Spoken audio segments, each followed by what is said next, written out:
la candelora. Perché si dice cannelora? Cannelora, cannelora, virna rinde stata fora, o stata rinde No, virna brutto fora, qui. e si ha fora ancora chiova, neve chiova, primavera triga ancora. Vedi, sono dicendo queste che sono collegate al tempo, alle previsioni, alla meteorologia. I contadini niente dicono a caso. Diventa una preghiera, canna loro, state rinde e virna fuori, e sia fuori ancora chiova, primavera, trica ancora, cioè ritarda ancora. E perché? Perché loro vanno il 2 in questo periodo? Perché il seme ha fecondato.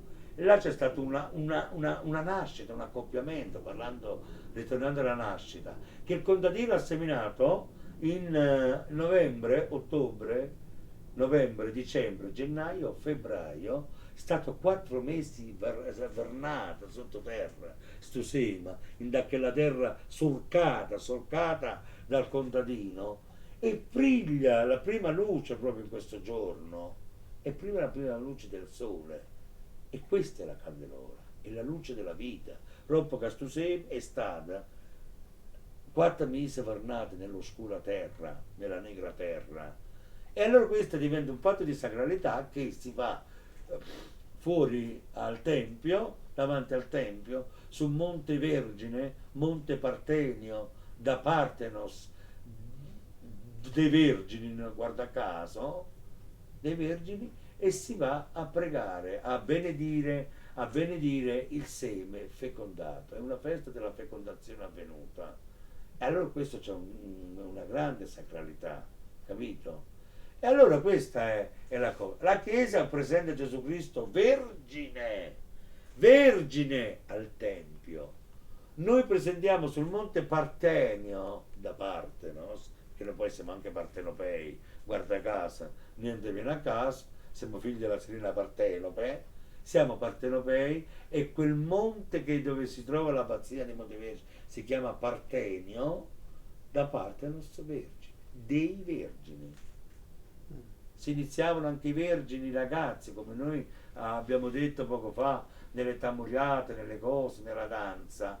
Loro portavano i propri figli, i verginelli, che potevano essere anche future braccia per la terra, future braccia per la fatica, e benedicendo quel seme che era uscito nella festa della fecondazione avvenuta, che piglia la prima luce, loro toccavano i bambini, toccavano la sacerdotessa, secondo me, l'anziana della situazione, e come grande preghiera mettevano le mani sui genitali in maniera sacra, e con questa facevano così, ta, e come gesto di semine lo buttavano verso la Maronna. Certe purghiste sono figli dei due, anche il loro seme della vita deve essere procreativo, deve essere propiziatorio, deve essere che da giarisce da fa bene, hai capito? Sembra il discorso che possono andare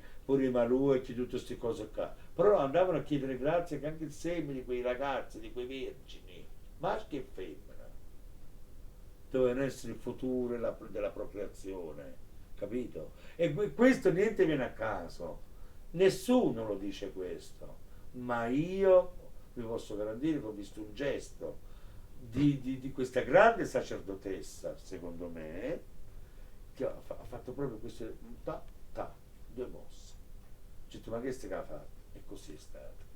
Allora io ho collocato, ho analizzato che quella cosa è l'iniziazione. E questa è la candelora. State rind, virne fora, e sia fora ancora chiova, primavera triga ancora. E lei ha benedetto anche davanti alla grande madre il seme della vita dei vergini. E questo è il continuo della vita, è la vita cantata.